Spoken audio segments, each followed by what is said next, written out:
नमस्ते नमस्कार जय हिंद दोस्तों, स्वागत है आपका आपके अपने प्लेटफॉर्म भीष्म आईएएस में। और आज हम आपके साथ स्टैटिक जीके से संबंधित कुछ महत्वपूर्ण प्रश्नों को डिस्कस करने वाले हैं। तो चलिए शुरू करते हैं। हमारा क्वेश्चन है कि पंडित रविशंकर के सुविख्यात वादकों में से एक हैं, यानी पंडित रविशंकर का संबंध किससे है। तो पंडित रविशंकर का जो संबंध है वो सितार वादन से है। पंडित रविशंकर एक बहुत अच्छे सितार वादक हैं, तो पंडित रविशंकर का संबंध जो है वो सितार वादन से है। चलिए चलते हैं नेक्स्ट क्वेश्चन पे। अगला क्वेश्चन है कि लठमार होली कहाँ मनाई जाती है। तो आपको पता होगा कि लठमार होली बरसाना और नंदगांव में मनाई जाती है। बनारस को कट कर लीजिएगा, बरसाना बरसाना और नंदगांव।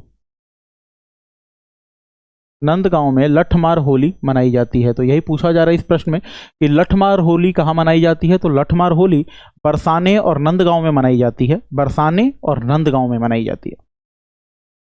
चलिए चलते हैं अगले क्वेश्चन पे। पंचतंत्र को किसने लिखा था। तो पंचतंत्र के लेखक जो हैं वो विष्णु शर्मा हैं। पंचतंत्र के लेखक का नाम विष्णु शर्मा है। और पंचतंत्र जो पुस्तक है वो बाइबल के बाद दूसरी ऐसी पुस्तक है जो सबसे ज़्यादा प्रकाशित हुई और सबसे ज़्यादा बिकी। यानी अगर आपसे ये पूछा जाए कि विश्व में दूसरे नंबर पर सबसे ज़्यादा प्रकाशित होने वाली पुस्तकें और बिकने वाली पुस्तक कौन सी है, तो वो पंचतंत्र है। और पहले नंबर पर बाइबल का स्थान आता है। पहले नंबर पर सबसे अधिक प्रतियां प्रकाशित हुई बाइबल की, और दूसरे नंबर पर जिस पुस्तक की सबसे अधिक प्रतियां प्रकाशित हुई हैं वो पंचतंत्र है। अगला प्रश्न है कि नोबेल पुरस्कार कितने क्षेत्रों में दिया जाता है। तो नोबेल पुरस्कार कुल 6 क्षेत्रों में दिया जाता है। नोबेल पुरस्कार जो है वो कुल 6 क्षेत्रों में दिया जाता है। इनमें से 3 क्षेत्र जो हैं वो विज्ञान से हैं, यानी तीनों क्षेत्र हैं। पहला भौतिकी, दूसरा रसायन, तीसरा चिकित्सा,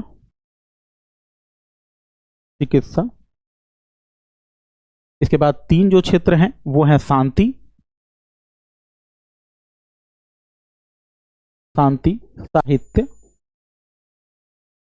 साहित्य, और जो अंतिम छठा क्षेत्र है वो है शांति, साहित्य और अर्थशास्त्र। और अर्थशास्त्र का नोबेल पुरस्कार जो है वो सबसे अंत में शुरू होता है। तो कई बार ये पूछ लिया जाता है कि अर्थशास्त्र का जो नोबेल पुरस्कार है वो कब से देना शुरू किया गया। तो अर्थशास्त्र का जो नोबेल पुरस्कार है वो 1968 से प्रारंभ हुआ था। तो जरा ध्यान रखेंगे, जो नोबेल पुरस्कार है वो कुल 6 क्षेत्रों में दिया जाता है। ये 6 क्षेत्र हैं: भौतिकी, रसायन और चिकित्सा, शांति, साहित्य और अर्थशास्त्र। अगर आपसे ये पूछे कि सबसे अंत में किस नोबेल पुरस्कार की शुरुआत की जाती है, तो सबसे अंत में अर्थशास्त्र के नोबेल पुरस्कार की शुरुआत की जाती है। और अर्थशास्त्र का नोबेल पुरस्कार जो है वो 1968 से दिया जाना शुरू किया जाता है। यानी अर्थशास्त्र का नोबेल पुरस्कार जो है वो 1968 में पहली बार दिया गया था, और 1968 से लगातार अर्थशास्त्र का नोबेल पुरस्कार दिया जा रहा है। तो यानी अर्थशास्त्र के नोबेल पुरस्कार की शुरुआत 1968 में होती है, और नोबेल पुरस्कार कुल 6 क्षेत्रों में दिया जाता है।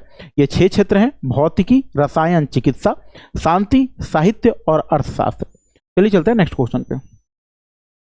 हमारा अगला प्रश्न है कि पहला लोकपाल बिल भारत की संसद में कब पेश किया गया था। तो भारतीय संसद में सबसे पहली बार लोकपाल बिल जो है वो 1968 में पेश किया जाता है।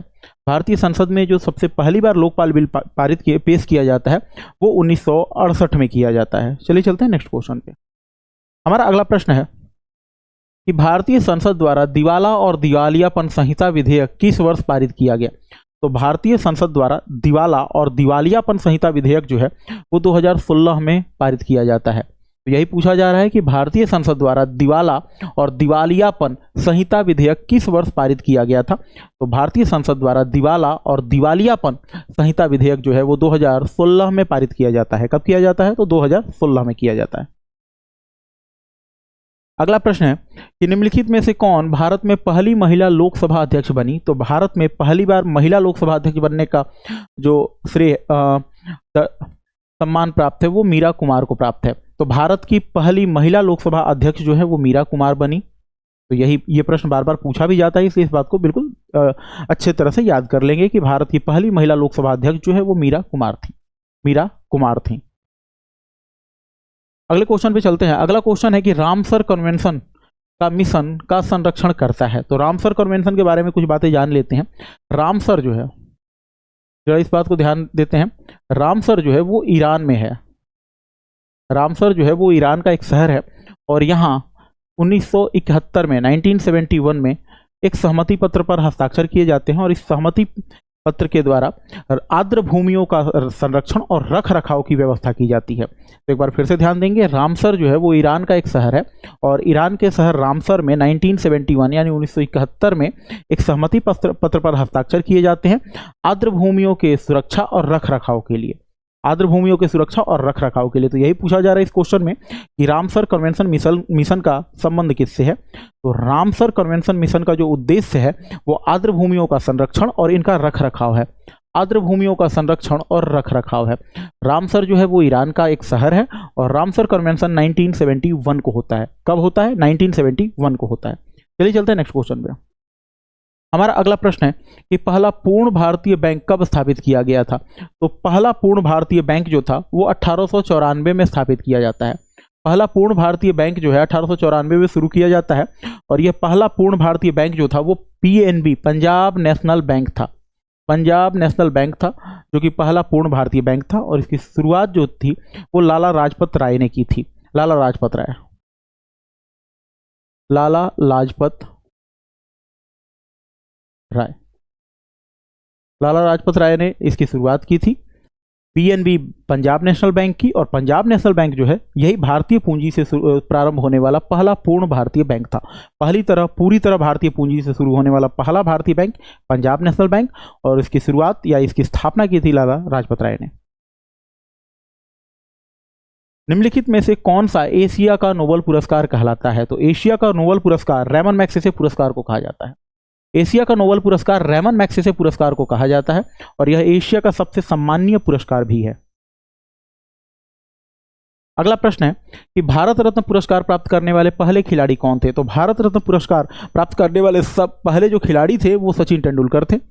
भारत रत्न पुरस्कार प्राप्त करने वाले पहले खिलाड़ी जो थे वो सचिन तेंदुलकर थे और सचिन तेंदुलकर को यह पुरस्कार 2014 में दिया जाता है। सचिन तेंदुलकर को यह पुरस्कार 2014 में दिया जाता है। इसके साथ ही सचिन तेंदुलकर भारत रत्न पाने वाले सबसे युवा खिलाड़ी भी बन जाते हैं। तो ध्यान रखेंगे, भारत रत्न पुरस्कार प्राप्त करने वाले सबसे पहले खिलाड़ी सचिन तेंदुलकर, भारत रत्न प्राप्त करने वाले सबसे युवा खिलाड़ी सचिन तेंदुलकर और सचिन तेंदुलकर को भारत रत्न पुरस्कार दिया गया था 2014 में। सचिन तेंदुलकर को भारत रत्न पुरस्कार 2014 में दिया जाता है। चलिए चलते हैं नेक्स्ट क्वेश्चन पे। हमारा अगला प्रश्न है कि पहला आईसीसी महिला क्रिकेट विश्व कप कब आयोजित किया गया था। तो पहली बार आईसीसी महिला क्रिकेट विश्व कप जो है 1973 में प्रारंभ किया जाता है। तो पहला आईसीसी महिला क्रिकेट विश्व कप जो है वो 1973 यानी 1973 में शुरू किया जाता है। चलिए चलते हैं नेक्स्ट क्वेश्चन पे। अगला प्रश्न है कि निम्नलिखित में से कौन सा एक सार्वजनिक बैंक है। तो इनमें से एक्सिस बैंक है वो एक निजी क्षेत्र का बैंक है, आईसीआईसी बैंक है वो भी निजी क्षेत्र का बैंक है और यस बैंक है वो भी निजी क्षेत्र का बैंक है। और आपसे प्रश्न में पूछा जा रहा है कि कौन सा एक सार्वजनिक बैंक है। तो सार्वजनिक बैंक जो है वो इसमें स्टेट बैंक ऑफ इंडिया है। यही पूछा जा रहा है इस प्रश्न में, निम्नलिखित में से कौन सा एक सार्वजनिक क्षेत्र का बैंक है। तो सार्वजनिक क्षेत्र का बैंक जो है वो स्टेट बैंक ऑफ इंडिया है। स्टेट बैंक ऑफ इंडिया की शुरुआत 1 जुलाई 1955 को की जाती है। स्टेट बैंक ऑफ इंडिया जो है वो पहले इंपीरियल बैंक ऑफ इंडिया के नाम से था। इंपीरियल बैंक ऑफ इंडिया का राष्ट्रीयकरण किया जाता है 1 जुलाई 1955 को और उसके बाद इंपीरियल बैंक ऑफ इंडिया का जो नाम है वो बदलकर स्टेट बैंक ऑफ इंडिया कर दिया जाता है। ध्यान रखेंगे, इंपीरियल बैंक ऑफ इंडिया का राष्ट्रीयकरण 1955 में किया जाता है और इंपीरियल बैंक ऑफ इंडिया का नाम बदलकर स्टेट बैंक ऑफ इंडिया कर दिया जाता है। तो यही पूछा जा रहा है इस प्रश्न में कि निम्नलिखित में से कौन सा एक सार्वजनिक क्षेत्र का बैंक है। तो सार्वजनिक क्षेत्र का जो बैंक है वो स्टेट बैंक ऑफ इंडिया है। स्टेट बैंक ऑफ इंडिया की शुरुआत कब होती है। तो 1 जुलाई 1955 को। इससे पहले स्टेट बैंक ऑफ इंडिया के पहले इस बैंक का नाम क्या था। तो इस बैंक का नाम इंपीरियल बैंक ऑफ इंडिया था। अगर आपसे कोई पूछे कि इंपीरियल बैंक ऑफ इंडिया की शुरुआत कब हुई थी तो ध्यान रखेंगे इंपीरियल बैंक ऑफ इंडिया की शुरुआत 1921 में होती है, यानी इंपीरियल बैंक ऑफ इंडिया की स्थापना 1921 में होती है। चलिए चलते हैं नेक्स्ट क्वेश्चन पे। हमारा अगला प्रश्न है कि शहरी विकास के लिए केंद्र सरकार के कार्यक्रमों का निम्नलिखित में से कौन सा एक संक्षिप्त रूप है। तो शहरी विकास के लिए जो केंद्र सरकार की सबसे महत्वाकांक्षी योजना है वो है अमृत योजना।